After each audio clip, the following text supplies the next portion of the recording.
The Jamaica National Blood Transfusion Service, or blood bank, is a place where blood is collected and stored before it is used for transfusions. The blood is usually collected through voluntary donations. According to the director of the blood bank, Dr. Alicia Tucker, a target for blood products is usually set based on the country's needs. That number has been difficult to reach. Despite targets that we set, we're unable to fully achieve them because of the number of donors, and particularly as when someone comes to donate, it is mostly because a friend or a loved one actually needs the blood and not really derived from that altruistic view of donating for the greater good. Dr. Tucker says that shortage has gotten worse since the outbreak of the novel coronavirus. It has had to be intensified because from the time of the first COVID-19 positive patient, we had noted that the donor pool had severely contracted by 75 to 80%. With schools closing, we were no longer going to have our mobile drives, which bring in our voluntary donors, and a lot of people had actually canceled the mobile drives due to the restrictions on public gatherings. So we relied heavily then on people that would come out.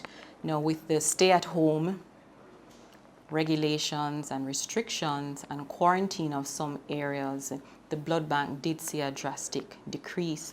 And so it then led us to then try and find more innovative ways to bring donors to the blood bank. Her colleague, Dr. Daniel Levy, says it was like a national emergency.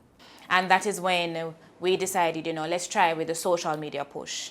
And that is when we started the Twitter page. It was started in March 2020, and we revived the Instagram page. And through those pages, we've been able to educate persons. We realize that there are a lot of questions that people have and they just have not been able to have answered. A lot of persons who want to give blood but haven't been able to because they just don't know what the process is like. And we've been able to reach a wider audience through that media. One way of informing and convincing persons about donating blood for the greater good is through partnership. This is the first collaborative effort that we had. Chilitos, which is a Jamaican-Mexican restaurant, reached out to us and said, hey, we know you guys are having a problem, we want to help.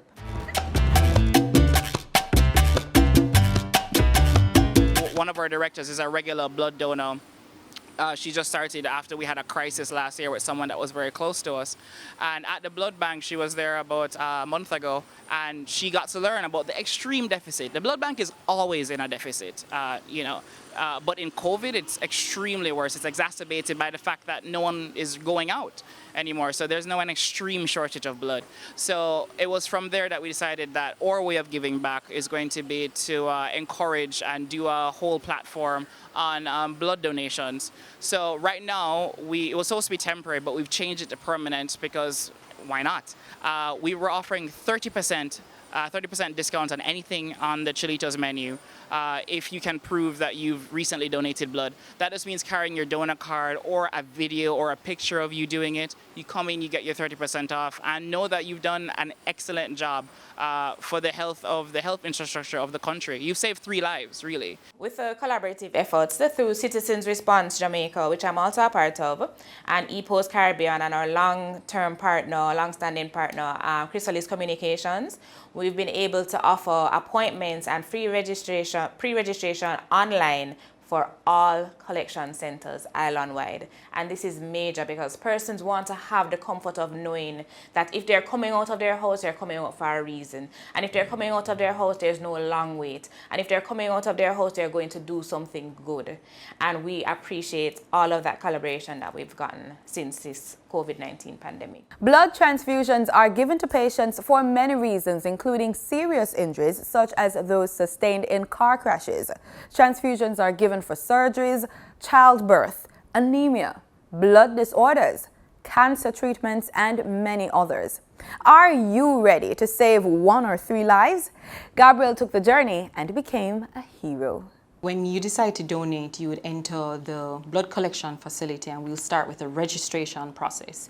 And that's where we ask you your name, your age, your address, and you present an ID. From there, you go on to the hemoglobin determination and blood group determination, because the donor will have to have adequate hemoglobin levels in order to donate.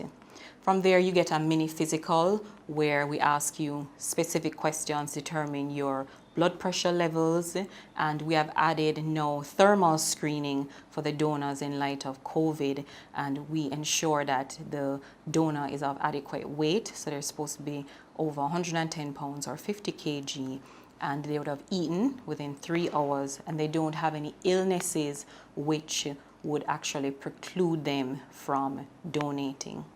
They go on to phlebotomy, which is where they actually have the blood taken, and then from there we actually have a period where they're refreshed and they're reviewed to ensure that they feel well before they leave.